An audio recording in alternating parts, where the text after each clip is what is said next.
शिशुनाग वंश के संस्थापक कौन है? शिशुनाग वंश के संस्थापक, शिशुनाग वंश की बात कर रहा हूँ। शिशुनाग वंश के संस्थापक कौन है? कौन है? शिशुनाग है। शिशुनाग वंश को नागवंश भी कहा जाता है। क्लियर है ना? मैंने शिशुनाग वंश पढ़ा दिया, शिशुनाग की बेटी कालाशोक के बारे में भी पढ़ा दिया है ना। शिशुनाग वंश के बाद आज क्या पढ़ाना था? नंद वंश पढ़ाना था ना। अब नंद वंश के देखो, नंद वंश की एक छोटी सी कहानी है, ज्यादा नहीं है, छोटी सी कहानी है। नंद वंश के जो संस्थापक हैं, नंद वंश के संस्थापक किसको माना जाता है? नंद वंश के संस्थापक क्या किसको माना जाता है? महापद्मानंद माना जाता है। किसको माना जाता है? महापद्मानंद,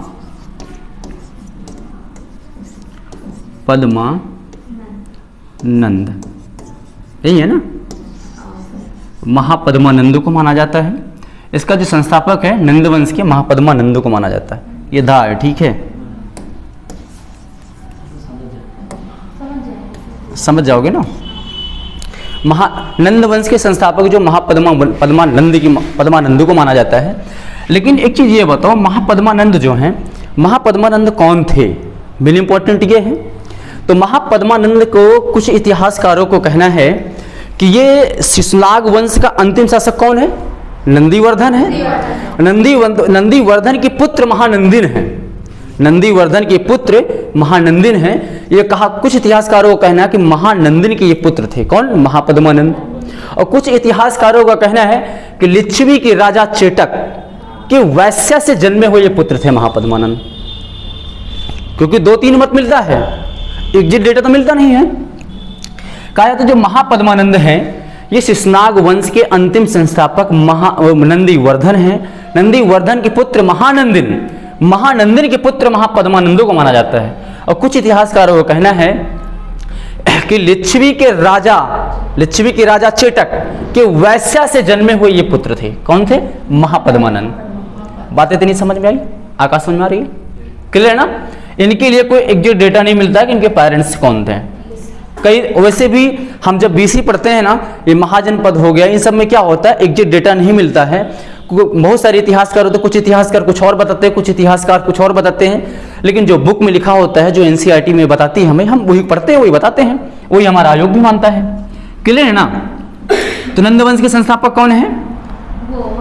महापद्मानंद है। महापद्मानंद जो है ना, ये राजधानी जो होते हैं ना,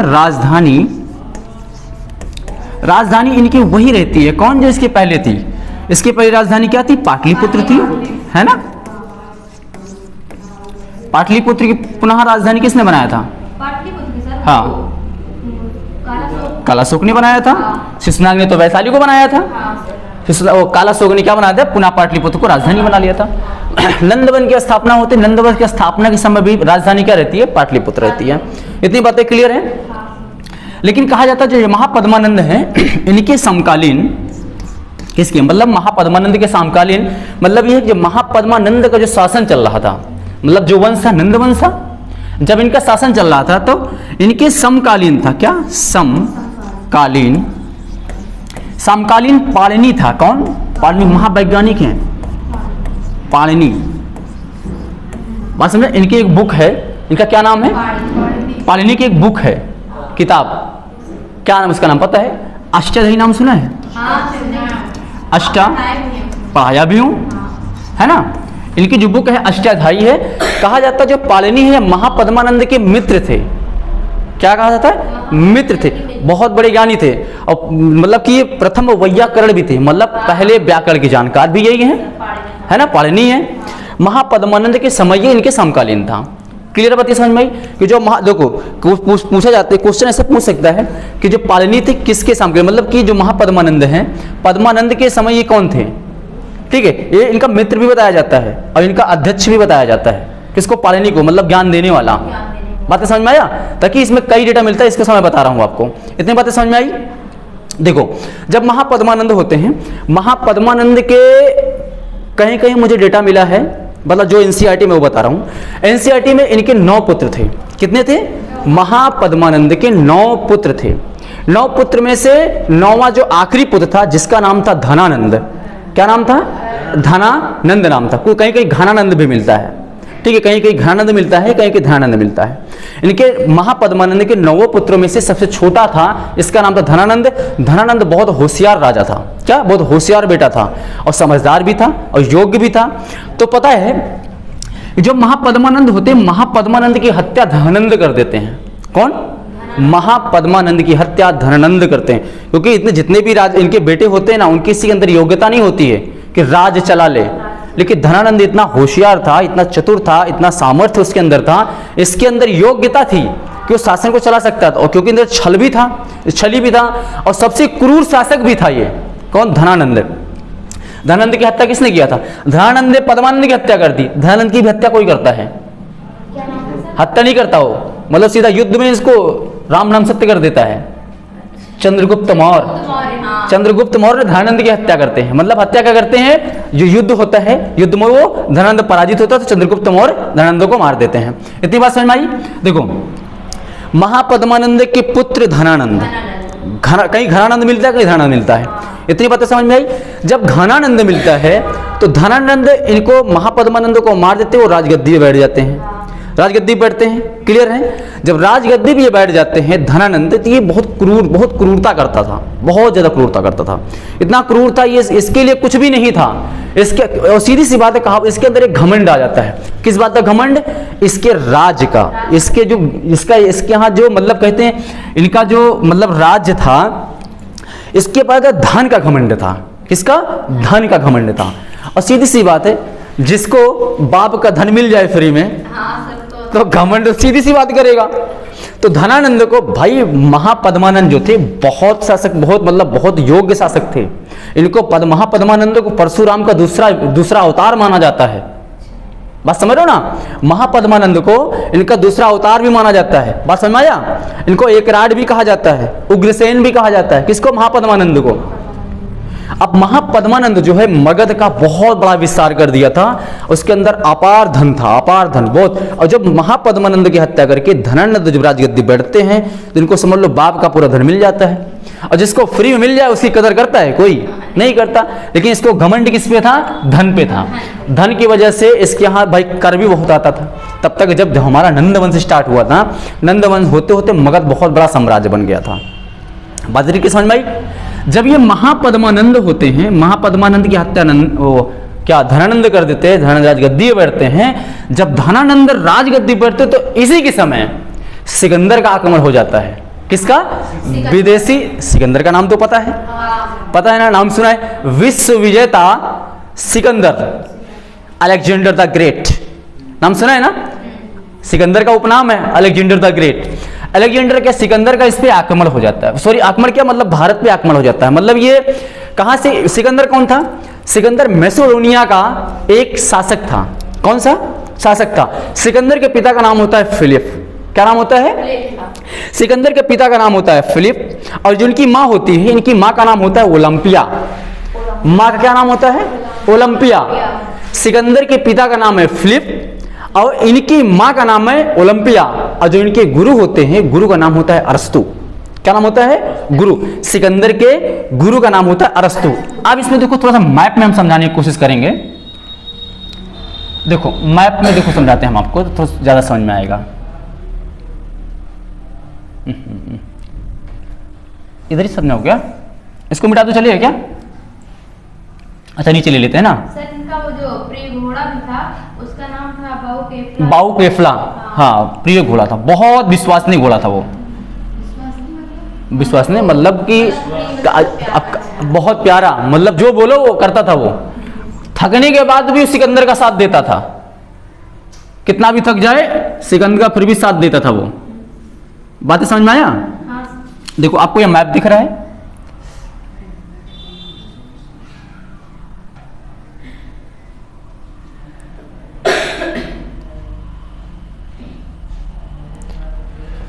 ऐसे नहीं जोम होगा, ये ऐसे खींच देते हैं।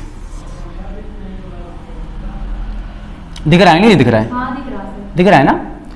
अब इसमें ध्यान देना, मैंने क्या बस सिकंदर कहाँ का था? मैसेडोनिया, मैसेडोनिया का शासक था। ठीक है ना। देखो सिकंदर का जन्म कहाँ हुआ था? सिकंदर का जन्म हुआ था 356 बीसी में। कहाँ पे हुआ था? 356 बीसी में हुआ था। और कहाँ पे हुआ था? मैसेडोनिया की राजधानी पेला में हुआ था। कहाँ पे? ये पेला दिख रहा है, पेला दिख रहा है ना, ये मैसेडोनिया, मैसेडोनिया यहाँ पे देखो, ये अलेक्जेंडर द ग्रेट हो गया मैसेडोनिया। जो ये यहाँ पर है ना, ये देखो ये क्या दिख रहा है ये, अच्छा देखो ये दिख रहा है ना मैसेडोनिया, प्रेजेंट या मैसेडोनिया, मतलब जो पेला है ये मैसेडोनिया की राजधानी थी पेला। यहीं पे सिकंदर का जन्म हुआ था। जन्म कब हुआ था? 356 बीसी में। कब हुआ था? 356 बीसी में इनका जन्म हुआ था। जन्म होने के बाद तब इनके पिता कौन थे सिकंदर के? फिलिप थे। अब फिलिप, जब सिकंदर का जन्म हुआ तो सिकंदर जो था ना बहुत जिद्दी टाइप का था, मतलब कहते जो ठान लेता था वो करता ही करता था, मतलब एक जिद्दी था। देखो इतिहास से आपको देखो क्या सीखने को मिलता है, ध्यान से सुनना, बात इतनी समझ में आ रही है ना अच्छे से। जो सिकंदर था, सिकंदर एक जिद्दी टाइप था, तो इनके पिता फिलिप को होने लगी चिंता कि हमारा बेटा शायद मुझे लग रहा बहुत योग्य है, अब इनको हम सिकंदर को किसी एक अकेले इंसान के भरोसे में नहीं छोड़ सकते।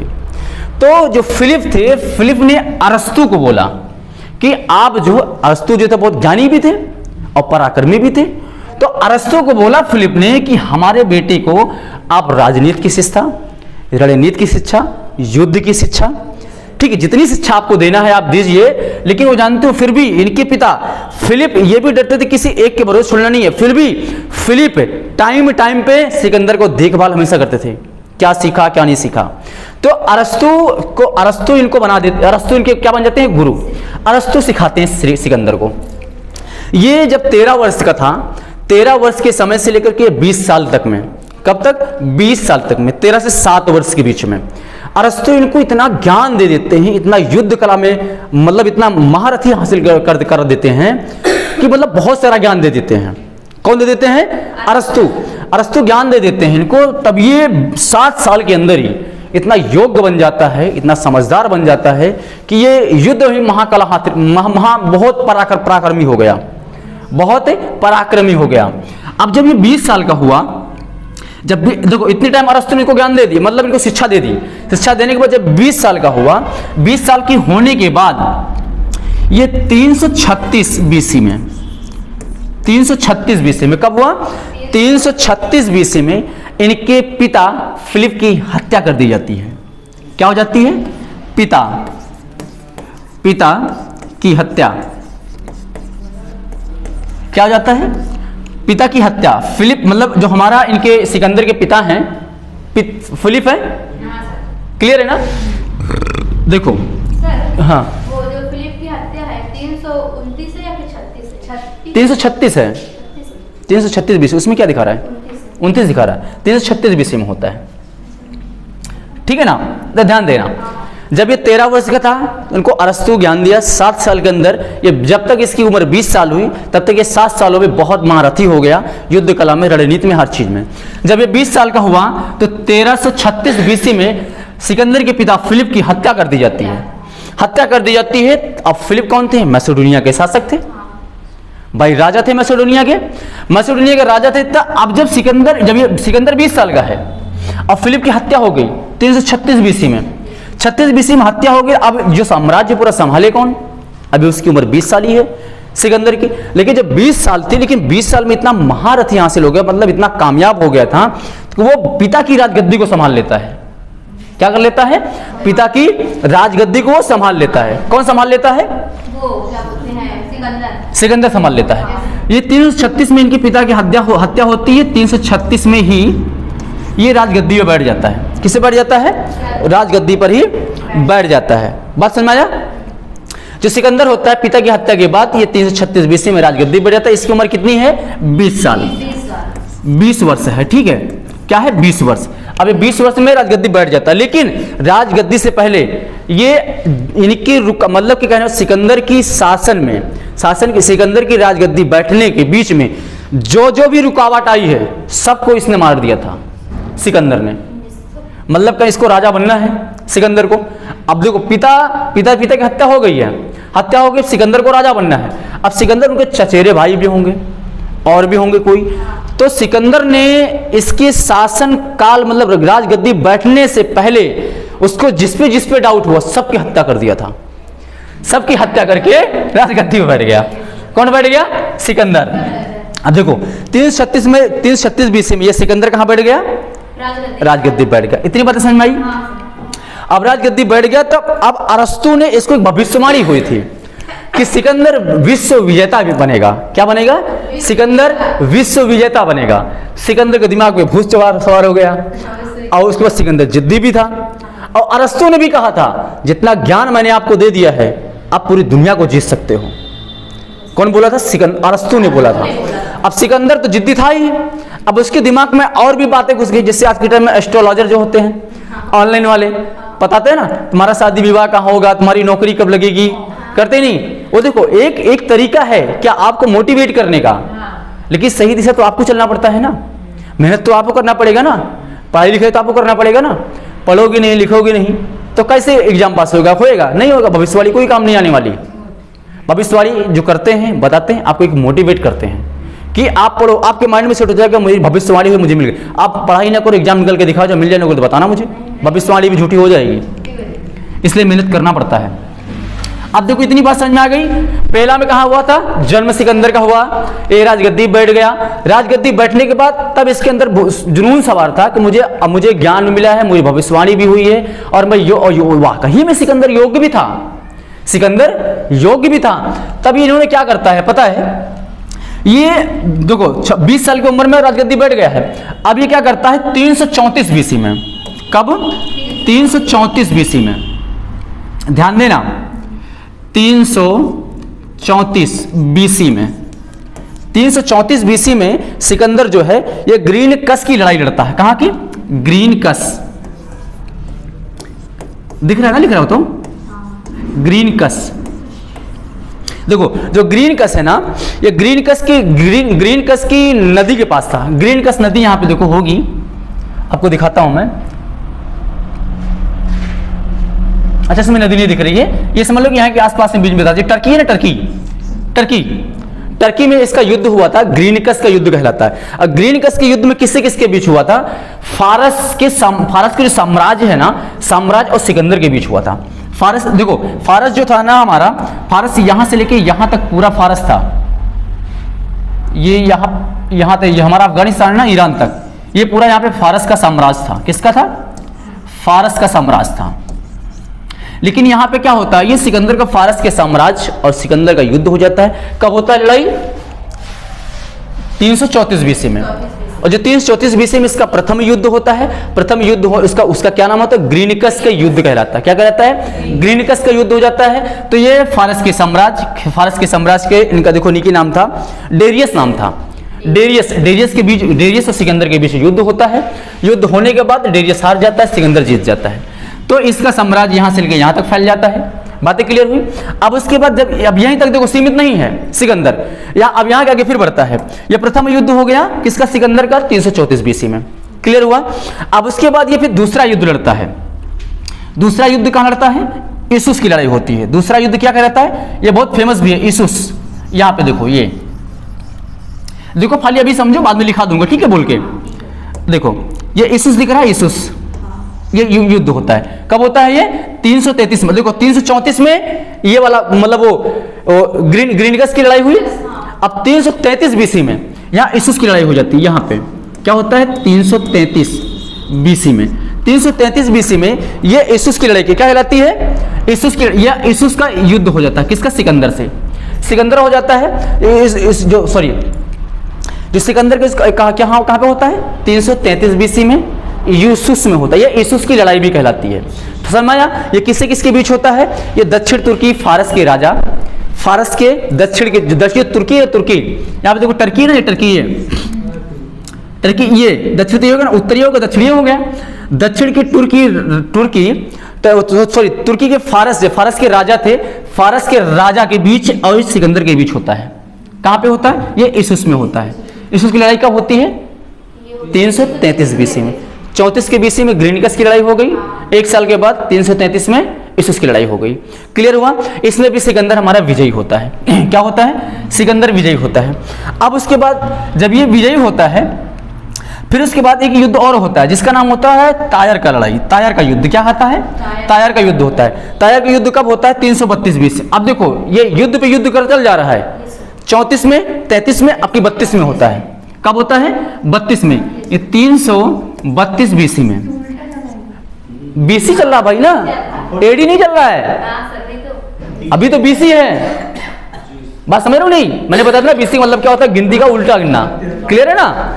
अब देखो पहला प्रथम युद्ध कब हुआ? ग्रीनिकस की लड़ाई 334 बीसी में। दूसरा 333 बीसी में किसका हुआ? इसूस का युद्ध हुआ। इसूस का युद्ध। तीसरा युद्ध होता है 332 बीसी में। जो 332 बीसी में युद्ध होता है ये तायर का युद्ध कहलाता है। क्या कहलाता है? तायर का युद्ध कहलाता है। ये फारसी के साम्राज्य तायर के साथ होता है। फारस के साम्राज्य तायर होते हैं, तायर के बीच और सिकंदर के बीच होता है। इसलिए तायर हार जाता है और सिकंदर फिर विजयी होता है। क्या होता है? विजयी होता है। अब देखो 34, 33, 32 एक साल के अंदर 3 बार युद्ध किया, 3 के तीनों हार गए और 3 के तीनों जीत गया।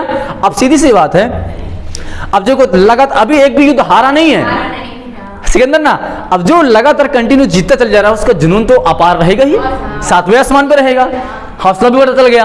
अब देखो 34 हो गया, अब 32 हुआ, 32 के बाद फिर एक युद्ध होता है 331 में।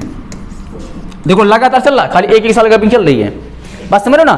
331 बीसी में होता है। ये बहुत इंपॉर्टेंट है। इसको बोलते हैं गौगा मेला। क्या बोलते हैं? गौगा मेला। ये यहाँ पे देखो, ये ना, ये गौगा मेला देख रहे हो यहाँ पे है अल्बेरिया, वो क्या लिखा है? अरबेला के पास में ना ये गोगो मेला, यहाँ पे युद्ध होता है। ये कब होता है? 331 बीसी में। 331 बीसी में होता है। ये बहुत इंपॉर्टेंट है।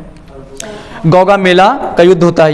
ये गौगा मेला स्थान पे होता है। ये गौगा मेला स्थान जो दिख रहा है ना, ये गौगा मेला स्थान पे होता है। ये इराक के दारियस, मतलब इराक जो है ना, इराक, यहाँ पे इराक है ना, ये इराक दिख रहा है ना, इराक दिख रहा नहीं दिख रहा है? ये देखो दिख रहा है ना, ये देखो दिख रहा है ना इराक। इराक के राजा थे जिनका नाम था दारियस और सिकंदर के बीच होता है। इसमें दारियस को हरा देता है, सिकंदर फिर विजयी होता है। कहाँ पे? गौगा मेला। 34 से स्टार्ट किया, 34 में ग्रीनिकस, 33 में देखो पहले हमारा देखो पहले हमारा 34 में किसका हुआ? ग्रीनिकस। चौथा हमारा इसूस और 33 तायर, 31 में गोगो मेला। 34 से लगातार एक साल की गैपिंग पे कंटिन्यू युद्ध हो रहा है और विजय होता चल जा रहा है। इतना बात क्लियर हुई? जब 331 बीसी में जीत जाता है, जीतने के बाद फिर ये इसका साम्राज्य यहाँ से लेकर के यहाँ तक फैल जाता है। अभी देखो यहाँ से था ना, ये यहाँ से लेकर ये साम्राज्य यहाँ तक पहुँच जाता है। इसका किसका? सिकंदर का। सिकंदर पहुँच जाता है। फिर उसके बाद एक लड़ाई होती है यहाँ पे जिसको कहता है हाइडिस्पीस। ये बीतस्ता नदी भारत में होती है। जब जो हमारा देखो यहाँ से लेके इसका साम्राज्य यहाँ काबुल तक पूरा फैल जाता है, पाकिस्तान अफगानिस्तान तक। सिकंदर का यहाँ से बहुत और भी युद्ध हुए हैं इसके, और बेड़ लड़ाई हुई हैं, लेकिन जो इंपॉर्टेंट है वो बता रहा हूँ। ठीक है ना? जिसमें गौगा मेला इंपॉर्टेंट है, गौगा मेला और इसूस का, ये ध्यान देना इंपॉर्टेंट है। अब उसके बाद जब सिकंदर यहाँ से लेके बढ़ता हुआ यहाँ तक चला आया, यहाँ तक इसका राज्य फैल गया, तब इतनी समय जब सिकंदर यहाँ से लेके यहाँ तक पहुंचा, तो सिकंदर, देखो एक बात और बता दे रहा हूं मैं, सिकंदर से पहले भी भारत पे आक्रमण हुआ था, विदेशी आक्रमण, जिसका नाम था डोरियस। 516 बीसी में ही हुआ था। 516 बीसी में, ये मतलब 200-300 साल पहले ही। अभी तो हम 333 बीसी के आसपास चल रहे हैं, लेकिन इसके पहले भी विदेशी आक्रमण हुआ है भारत पे, जिसका नाम था डोरियस, जो हकमनी का हकमनी था। देखो इसमें दिखाता हूं, इसमें होगा, दिखाता हूं किसका हुआ था। ये देख रहे हो, ये दिख रहा है, हकमनी ईरानी फारसी। ये हमारा सिकंदर यूनान का रहने वाला है ना, मैसेडोनिया का है। इसके पहले भी आक्रमण हमारा ईरानी का हुआ था, फारसी हकमनी। ये कब हुआ था? 516 बीसी के आसपास में हुआ था। 516 बीसी में ही हुआ था, पहले ही हुआ था। लेकिन ये ज़्यादा ये रुका नहीं, खाली कुछ क्षेत्र थे जो जीत पाया था, उसके बाद ये उतने पर राज्य करता था। अब ये राज चल रहा है, राज चलने के बाद अब देखो, अब सिकंदर कहाँ पहुंच गया, भारत के पास पहुंच गया। सिकंदर कहाँ पहुंच गया, यहाँ पे पाकिस्तान काबुल के पास पहुंच गया। अब सिकंदर को एक बात सुनने को मिली थी कि भारत में एक राज्य है जिसका नाम है मगध, बहुत शक्तिशाली है, जो मगध को जीत लेगा वो पूरे भारत को नहीं पूरी दुनिया को जीत लेगा। बात समझ रहे हो ना। अब देखो सिकंदर हमारा यहाँ पहुंच गया, लेकिन सिकंदर यहाँ पे पहुंचा तो इस समय शासन किसका चल रहा है, धनानंद का। इसके पहले बताया था ना, किसके चल रहा है शासन, धनानंद का चल रहा है। अब जो धनानंद का चल रहा है तो यहीं पे एक तक्षशिला और कंबोज, क्या महाजनपद है तक्षशिला। देखो इसमें नहीं दिख रहा है, हमको दिखाते दूसरे वाले पेज में, इसमें देखो दिखाएगा, देखो दिखाता हूं इसमें।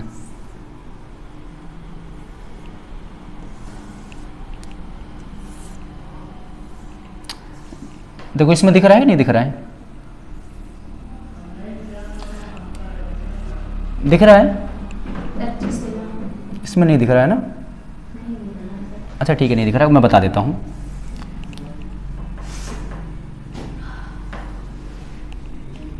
देखो हमारा भारत कहां पर है, भारत हमारा जो है ये देखो, ये भारत का नक्शा दिख रहा है ना, यहाँ पे था तक्षशिला, कहाँ पे था, यहाँ पे था। ये गांधार दिख रहा है, गांधार,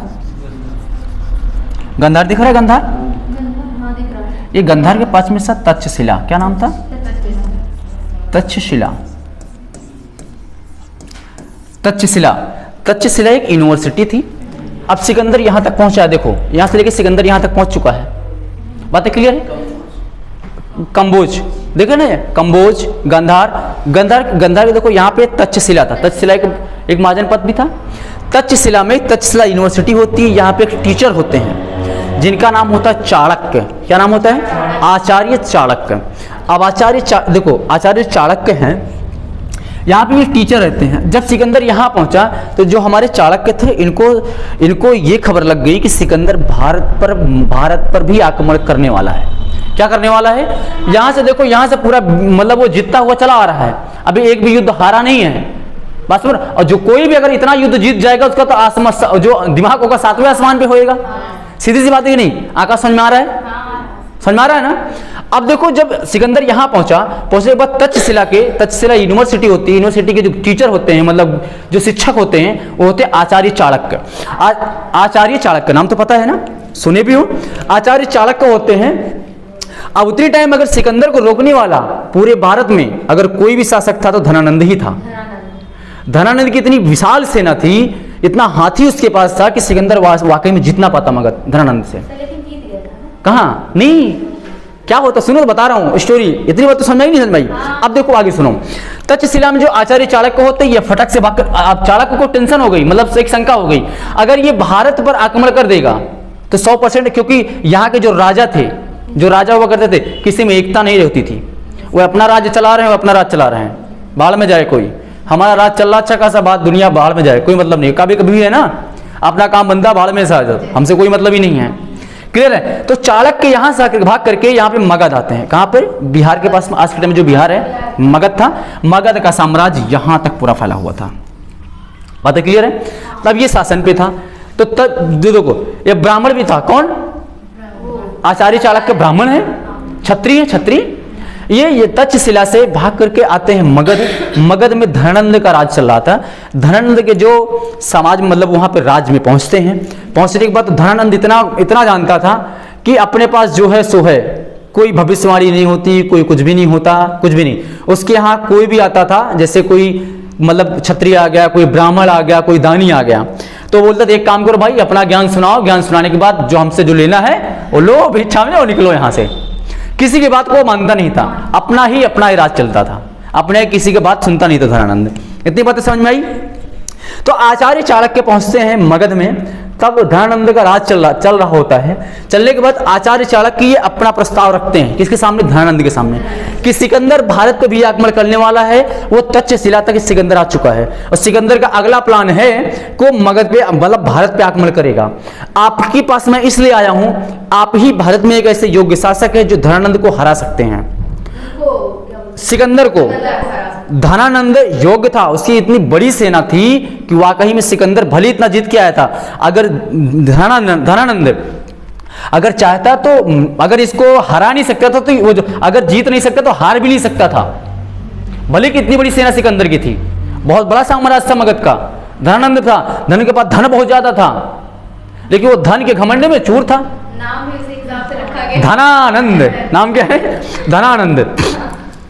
जब आचार्य चाणक्य धनानंद के सामने ये प्रस्ताव प्रस्तुत करते हैं तो धनानंद कहता है एक काम करो, और पंडित जी, ब्राह्मण जी, कुछ भी नहीं, अपना ज्ञान दो, ज्ञान देने के बाद हम मुझसे जो भिक्षा लेना लो, यहाँ से निकलो, हमें दुनिया का लावर नहीं सुनना है। तो आचार्य चाणक्य कहते हैं महाराजन या महाराज, हम आपके यहाँ धन के लिए नहीं आए हैं, हम अपने देश, अपनी मातृभूमि की रक्षा के लिए आए हैं।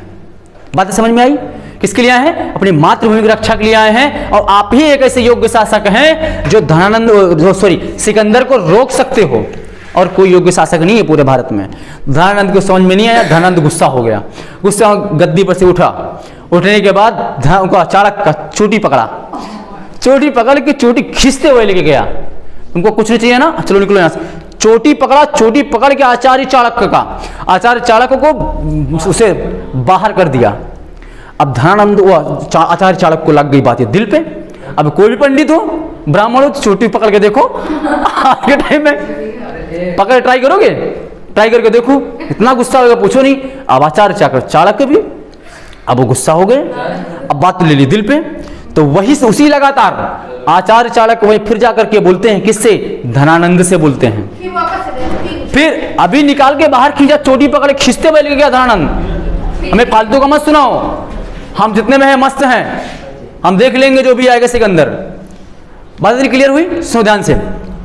चोटी पकड़ के आचार्य चाणक्य को बाहर खींच के फेंक के आता है, मतलब बाहर निकल के आता है। आचार्य चाणक्य फिर वापस आते हैं। आने के बाद कहते धनानंद, मैं ये वचन देता हूं, मैं ये कसम खाता हूं, आपने जिस शिखा का अपमान किया है आज, जिस शिखा को आप देखो, पंडित भी क्या होते हैं, पंडित चोटी में गांठ बांधते हैं ना, तो आचार्य चाणक्य ने उस गांठ को खोला। धनानंद, मैं वचन देता हूं, मैं ये वचन देता हूं, आज ये आपके सामने बोल रहा हूं, मैं जब तक आपको इस सिंहासन से उखाड़ नहीं फेंकूंगा तब तक मैं चैन से नहीं बैठूंगा। किसने कहा था? आचार्य चाणक्य। आचार्य चाणक्य ने धनानंद की बात को दिल पे ले लिया। अब दिल पे लिया, आचार्य चाणक्य ने चोटी कसम खाई, जब तक अब आपको सिंहासन से उखाड़ के नहीं फेंक देंगे तब तक मैं चैन से नहीं बैठूंगा। और समझ लेना, और इसी मिट्टी से मैं योग्य शासक तैयार करूंगा, और आपके इसी मगध पे, इसी राज्य पे मैं बैठाऊंगा एक योग्य शासक, आपको यहां से उखाड़ फेंकूंगा। धन बोला, अरे जाओ जाओ, बहुत आए ऐसे गए। आचार्य चाणक्य तक बात लग गई दिल पे। और वाकई भी सीधी सी बात है, कोई बात बोल के देखो किसी को इतने टाइम, कोई इंसान ऐसे बात दिल पे लेते, तुम चाहे कुछ भी कर डालो, वो बात पे अटल तो अटल। आचार्य चाणक्य वहां से निकले किसी तरह बच के, तो अब इतनी बात बोल दिया। अब धनानंद को भी गुस्सा आया। वो उसका एक मंत्री था जिसका नाम था अमात्य राक्षस। क्या नाम था? अमात्य राक्षस। अमात्य राक्षस को ऑर्डर दिया, जाओ चाणक्य को मार के आ दो, इनके राम नाम सत्य कर दो। क्या कर दो? खत्म। तो अमात्य है, सेना को लेकर के आचार्य चाणक्य को मारने जाता है। क्या करते हैं? आचार्य चाणक्य से वहां से भागते भागते फिरते हैं, भागते भागते फिरते। तो आचार्य चाणक्य को कौन बचाता है पता है? एक 12 साल का बालक बचाता है, 12 साल के लड़का बचाता है। किसको? आचार्य चाणक्य को बचाता है। वो अपना दिमाग लगा के, बुद्धि लगा के आचार्य चाणक्य को छुपा लेता है और बचा लेता है। अमात्य राक्षस आचार्य चाणक्य को नहीं पाते हैं। और बचाता कौन है? जो 12 साल का लड़का होता है, जिसका नाम होता है चंद्रगुप्त मौर्य। क्या होता है? चंद्रगुप्त मौर्य होता है। चंद्रगुप्त मौर्य आचार्य चाणक्य को बचा लेते हैं। बचाने के बाद तो चंद्रगुप्त चले गए, अच्छा चाणक्य भी चले गए। तो एक समय आचार्य चाणक्य जो है वहीं पे घूम रहे थे। कहाँ पे? जहाँ पे चंद्रगुप्त था। चंद्रगुप्त के मित्र थे जिनका नाम था स्थूल नाम था, एक का नाम था धूम था, एक का नाम केतु था। 3 मित्र थे, चौथा चंद्रगुप्त मौर्य था। समझ आई बात नहीं? इतनी बात समझ में आ रही? जब एक समय क्या होता है, ये लोग के खेल खेलते रहते हैं। कौन? एक राजसी खेल खेलते हैं। कौन? तो चंद्रगुप्त मौर्य जो है वो राजा बन जाता है, उनके सामने से प्रजा बन जाती है। तो प्रजा में ही एक क्वेश्चन लेकर के आ जाते हैं, मतलब एक बात लेकर के आ जाते हैं, एक फैसला कराने के लिए आ जाते हैं। मतलब वो खेल ही तो खेल रहे हैं वो।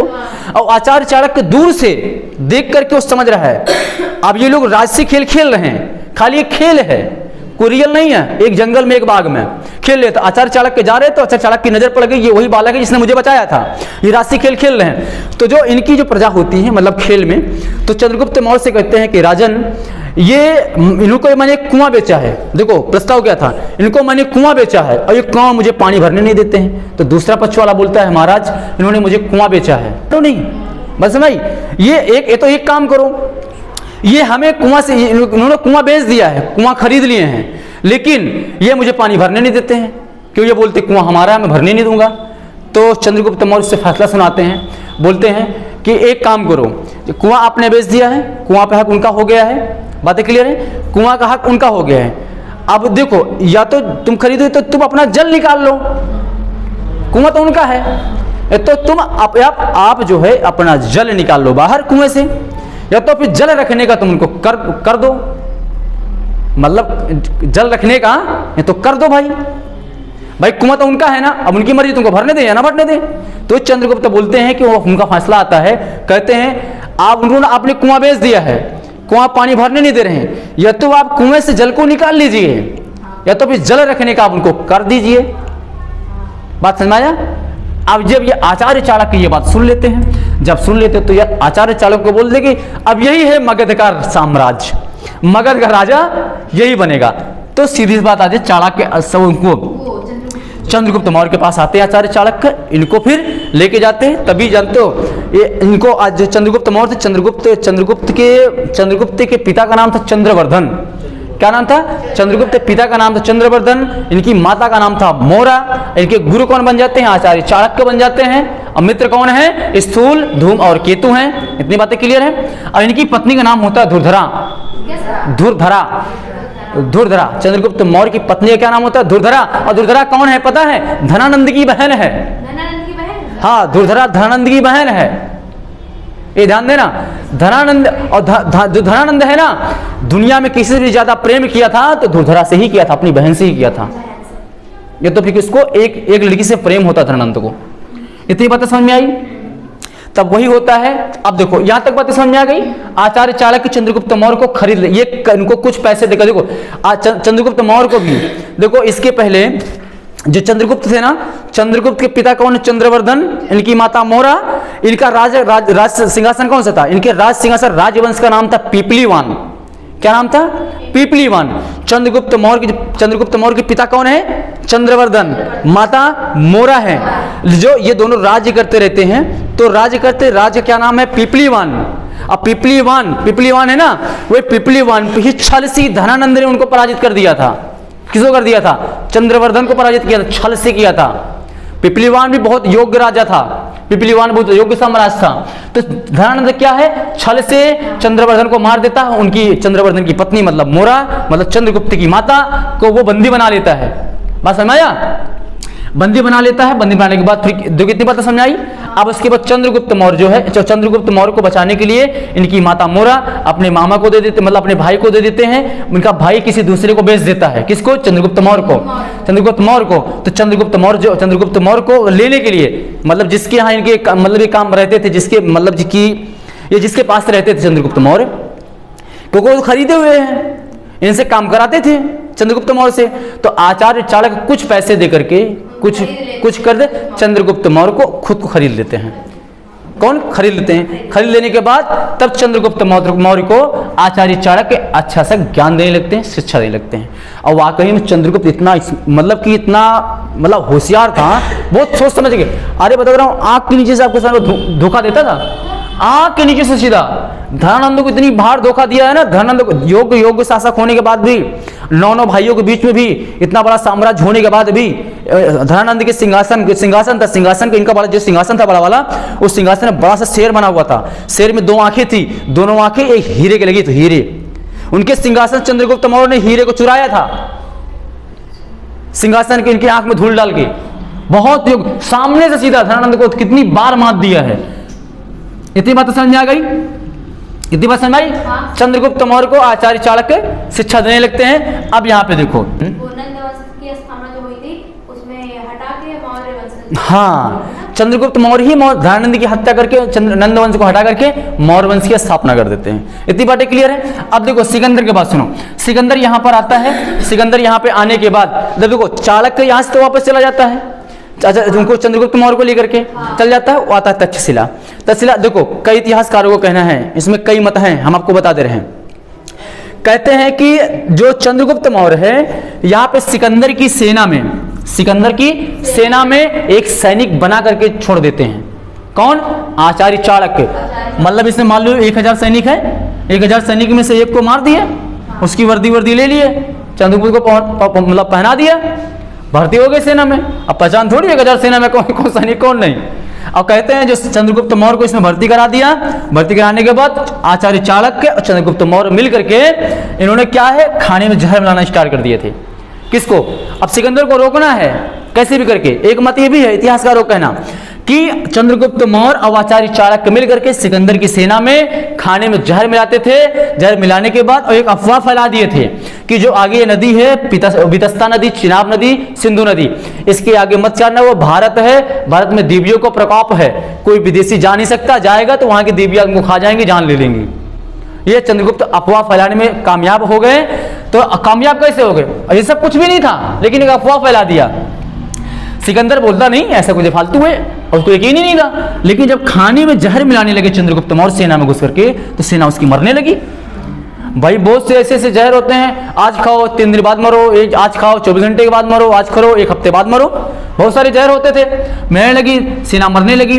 ठीक है, इतनी बात क्लियर है। और दूसरा मत ये कहते हैं कि इन्होंने 4 नदियों को क्रॉस कर दिया था। क्या किया था? 4 नदी। फिर आखिरी नदी जो हमारी होती है, आखिरी नदी को ये जो हमारे ब्यास नदी होती है, ब्यास नदी को पार करने से इन सिकंदर की सेना ने मना कर दिया था। क्या कर दिया था? मना कर दिया था कि ब्यास नदी के आगे मत। ब्यास नदी दिख रही? नहीं दिख रही ना, नहीं दिख रही, यहीं पर है ब्यास नदी। ठीक है, ब्यास नदी को पार करने से सिकंदर की सेना ने मना कर दिया था। अब वाकई में अगर सेना मना कर देगा तो राजा अकेले क्या करेगा? युद्ध लड़ जीत पाएगा? नहीं जीत पाएगा। तो सिकंदर को मजबूरी में उसको यहां से वापस लौटना पड़ा। क्या करना पड़ा? वापस लौटना पड़ा। लेकिन एक चीज और ध्यान देना, इसके पहले जब सिकंदर यहां पे होता है ना, आचार्य चाणक्य अभी भी मतलब वहां पे सब लोग गए नहीं है, मुझे पहले बताना चाहिए था, अभी बताते रहूं। जो सिकंदर यहां पर आता है तो इसको 2 राजा से भेंट होती है। एक होता है पंजाब के राजा जिनका नाम होता है पोरस। क्या होता है? एक होते हैं हमारे तक्षशिला के राजा जिनका नाम होता है आम्बिक। यहीं पे होता है, ये तक्षशिला है ना, तक्षशिला के आसपास के एरिया जो है ना, यहाँ के राजा होते हैं जिनका नाम होता है आम्बिक। क्या नाम होता है? आम्बिक।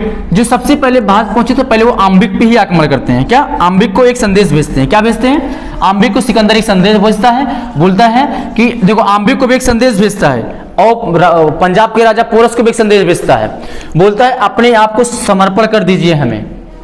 और पंजाब के राजा जो है, पंजाब के राजा पोरस, इनको भी पत्र भेजता है, एक भेजता है लिखित रूप से, बोलता है अपने आप को हमारे सामने समर्पण कर दीजिए, वरना हम जिंदा नहीं छोड़ेंगे। तो जो हमारे ये आम्बिक राजा होते हैं, आम्बिक राजा जाकर के अपने आप को आत्मसमर्पण कर देते हैं सिकंदर के सामने। क्या कर देते हैं? आम्बिक अपने आप को जाके सिकंदर के सामने आत्मसमर्पण कर देते हैं। इधर से जो राजा पोरस थे, पंजाब के राजा, ये बोलते हैं कि सिकंदर आप दुनिया को भले जीत करके आए हो, लेकिन हम भी भारत के राजा हैं, हम अपने आप को आत्मसमर्पण नहीं करेंगे। आप हमें अगर मिलना चाहेंगे तो हम मिल लेंगे, लेकिन आत्मसमर्पण बोलोगे तो ये हमारे उसमें नहीं लिखा है कि हम आत्मसमर्पण करें, हम युद्ध लड़ना हम चाहेंगे, लेकिन आत्मसमर्पण करना नहीं। लेकिन सिकंदर की वीरता को देख करके प्रसन्न हो गया। अब उसके बाद देखो, राजा जो पंजाब के राजा पोरस हैं, अब आम्बिक जो है, आम्बिक तो आत्मसमर्पण कर दिए, जो पोरस है, पोरस ने आत्मसमर्पण नहीं किया। समर्पण नहीं किया तो सिकंदर के बीच और राजा पोरस के बीच हो जाता है युद्ध हो जाता है। जो युद्ध होता है, इस युद्ध का नाम होता है हाइडिस्पीस। क्या नाम होता है? हाइडिस्पीस। जो चिनाब नदी है ना, हाइडिस्पीस का देखो यहाँ पे कहीं है, अच्छा नहीं दिख रहा है, यहाँ पे युद्ध होता है जिसका नाम क्या कहलाता है? हाइडिस्पीस का युद्ध कहलाता है। क्या कहलाता है? किसका? राजा पोरस और सिकंदर के बीच जो युद्ध होता है, ये हाइडिस्पीस का युद्ध कहलाता है। ये होता है 326 बीसी में। कब होता है? 326 बीसी में हाइडिस्पीस का युद्ध होता है, जो सिकंदर, ठीक है, सिकंदर और पोरस, किसके बीच? पोरस के बीच होता है 326 बीसी में, जिसमें से पोरस को सिकंदर हरा देता है। क्या कर देता है? पोरस को सिकंदर हरा देता है। लेकिन फिर भी सिकंदर पोरस को हारने के बाद भी बोलता है कि पोरस सिकंदर से, वो सिकंदर बोलता है पोरस से, बोले पोरस राजा के बोलता है कि आपके साथ क्या किया जाए। तो पोरस साफ साफ शब्दों में बोलता है जो राजा एक राजा के साथ करता है हारने के बाद। क्या करता है? जो एक राजा के साथ करता है हारने के बाद। बात समझ रहे हो ना? तो सिकंदर राजा पोरस की बात पे प्रसन्न हो जाते हैं। क्या हो जाते हैं? प्रसन्न, खुश हो जाते हैं। कहते हैं हमारी गर्दन ले लो, लेकिन अपने आप को हम समर्पण नहीं करेंगे, हम मरना पसंद करेंगे, लेकिन किसी अधीन काम करना पसंद नहीं करेंगे। बातें समझ में आया? तो सिकंदर पोरस पे खुश होकर के पोरस हार जाता है, लेकिन सिकंदर पोरस का राज्य वापस कर देता है। क्या कर देता है? वापस कर देता है। पोरस का राज्य वापस मिल जाता है। और उसके बाद इसी बीच में जो आए थे वो आचार्य चाणक्य मिलकर पूरी रणनीति रची थी, उसकी वजह से इसकी सेना ने मना कर दिया था व्यास नदी पार करने से। सिकंदर यहां से वापस जाता है। क्या होता है? यहां से फिर वापस हो जाता है, या वापस होने के बाद ये जाता है यहां पे बगदाद में एक शहर है जिसका नाम है बेबीलोन। क्या नाम है? Babylon, Baghdad. यहाँ पे देखो, यहाँ पे वापस, यहाँ पर नहीं, उसमें दिखाई पड़ेगा, यहाँ पे आता है। ठीक है, ये समझ लो यहाँ से चल करके आता है, यहाँ पे बगदाद पड़ता है, बगदाद। ठीक है, जो बगदाद पड़ता है, बगदाद में पड़ता है, जिसका नाम होता है बेबीलोन। क्या नाम होता है? बेबीलोन में इसके 323 कहीं मिलता है और कहीं 324 भी मिलता है। ठीक है, हत्या नहीं होती जो बेबीलोन में। ये आकर के देखो, दो मत इसमें मिलते हैं। एक मत ये है कि युद्ध होने की वजह से इसके बॉडी में इन्फेक्शन हो गया था, घाव की वजह से इन्फेक्शन से मर गया था, इसकी मतलब मृत्यु हो गई। और दूसरा बोला जाता है इसकी मलेरिया से मृत्यु हुई थी, मलेरिया नामक बीमारी हो गई थी, और इसके बेबीलोन में इसकी मृत्यु हो जाती है। क्या हो जाती है? मृत्यु हो जाती है। इतनी बातें क्लियर है? देखो, अब इसकी उम्र टोटल कितनी हो जाती है? 32 वर्ष। कहीं 32 है, कहीं देखो, अगर 24 पकड़ोगे तो 32 होगा, अगर आप 23 पकड़ोगे तो 33 वर्ष होगा। बातें क्लियर है? 33 वर्ष की या 32 वर्ष की उम्र इसकी मृत्यु हो जाती है। अब इसकी जो सेनापति होती है, एक सेनापति का नाम होता है जिसका नाम होता है सेल्यूकस निकेटस। क्या नाम होता है? सेल्यूकस निकेटस होता है। सेल्यूकस निकेटस क्या करता है? जब यहाँ जो अफवाह फैलाई गई थी, ये सब नहीं हुआ था, सेल्यूकस निकेटस बहुत बुद्धिमान था, बहुत मतलब योग्य भी था। वो पुनः फिर से वापस आता है भारत पे। बात समझ रहे हो ना? जब पुनः भारत पे आता है, तब उसके बाद चंद्रगुप्त मौर्य और इनके बीच में युद्ध होता है। युद्ध होने के बाद सेल्यूकस निकेटस को चंद्रगुप्त हरा देते हैं। हराने के बाद तो चंद्रगुप्त मौर्य जीत जाते हैं और सेल्यूकस निकेटस हार जाता है। हार जाता है। देखो, हारने के बाद ध्यान से सुनना, सेल्यूकस निकेटस हारने के बाद सेल्यूकस निकेटस की एक बेटी थी जिसका नाम था हेलेना। क्या नाम था? कॉर्नेलिया हेलेना नाम था। हेलेना की शादी चंद्रगुप्त मौर्य से कर देते हैं। युद्ध देखो, चंद्रगुप्त मौर्य और सेल्यूकस निकेटस के साथ युद्ध होता है। युद्ध होने के बाद सेल्यूकस निकेटस हार जाते हैं। हारने के बाद बात समझ, हारते हैं, हारने के बाद फिर समझौता होता है। बात समझ, समझौता होने के बाद फिर सेल्यूकस निकेटस की बेटी जिसका नाम था कॉर्नेलिया हेलेना की शादी चंद्रगुप्त मौर्य से कर देते हैं। ये चंद्रगुप्त मौर्य की दूसरी पत्नी है हेलेना। पहली पत्नी है दुर्धरा, धनानंद की बहन दुर्धरा है। बात समझ आया? देखो, दूसरी पत्नी हेलेना है। अब जो पहली पत्नी थी वो मर गई थी, मतलब वो क्या हुआ था, उसको जहर खिलाया गया था। जहर खाने की वजह से दुर्धरा की मृत्यु हुई थी। दुर्धरा के गर्भ में उनका क्या नाम था? बिंदुसार। चंद्रगुप्त को बेटे का क्या नाम है? बिंदुसार गर्भ में थे अपनी माँ के, दुर्धरा के। तो जहर खिलाया गया था। जहर खिलाने की वजह से अब देखो, अब ये गर्भ में है बिंदुसार, अब उनकी मृत्यु भी आ रही है। लेकिन आचार्य चाणक्य इनको बचाना चाह रहे थे। किसको? चंद्रगुप्त मौर्य के बेटे को। तो आचार्य चाणक्य ने ही दुर्धरा के पेट को फाड़ करके बिंदुसार को बाहर निकाला था। फिर दुर्धरा की मृत्यु हो जाती है। बिंदुसार बच गए थे।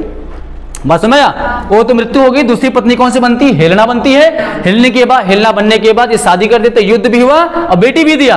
बेटी देने के बाद अब सेल्यूकस निकेटस एक सेनापति भेजते हैं, एक मंत्री भेजते हैं जिसका नाम होता है मेगस्थनीज। क्या नाम होता है? मेगस्थनीज, देखभाल के लिए। बात समझ आया? देखभाल के लिए।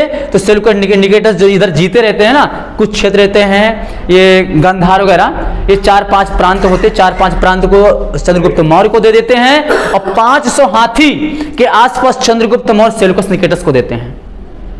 बात समझ रहे हो ना? अब मेगस्थनीज आता है वो हेलेना की रक्षा करने के लिए, देखने के लिए। भाई युद्ध भी हुआ, लड़ाई भी हुआ, बेटी भी दिया हूं।